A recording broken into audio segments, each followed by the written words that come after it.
Пышқы балта шүкіш тауышларым. Чехов урамындағы 8-ші йыртта әлігі қыраллар ішшілердің қолынан әлі яқындағы 2 атнада түшмейшек. Төбет циклендіру үшін 25 кубометр ағаш материалы кетірілген. Шулардан каркас қыралар. На следующий день после пожары Янгынның икенче көнендә үк иртәдән түбәдәге җимерекләрне чистарттык. Материал килүгә конструкция җыела башлады. Башта бер өлешенә агач белән каркас ясап, аны колай белән каплыйбыз, аннары икенче өлешенә керешәбез.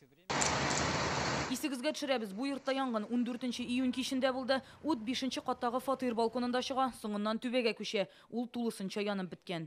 Йортның түбәсен генә түгел, шырма өлешен тулысынча капиталь циклендерәчәкләр. Аяк астындагы менә бу җылыта торган катламның искесе җыелачак, аның урынына яңаны җәячәкләр, вентиляция каналларын төзеп бетерергә җыйналар. Моның өчен төзелеш материалларының бер өлеше, кирпечләр, агач материаллары кайтарылган инде.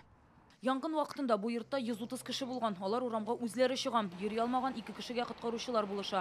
Хәзер халык акрынлап үз фатирларына кайта башлады.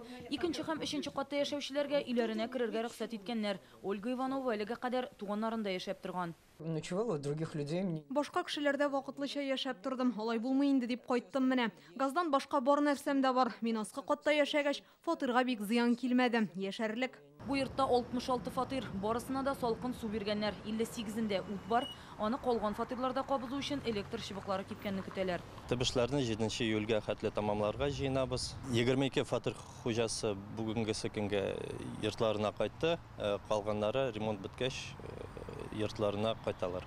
Йортның беренче катында миграция бүлеге урнашкан. Хәзер аның хезмәткәрләре Товарищеская урамындагы полиция бүлекчәсендә эшләп тора. Рания Абдрахманова, Игорь Романов, Яңа гасыр каналы.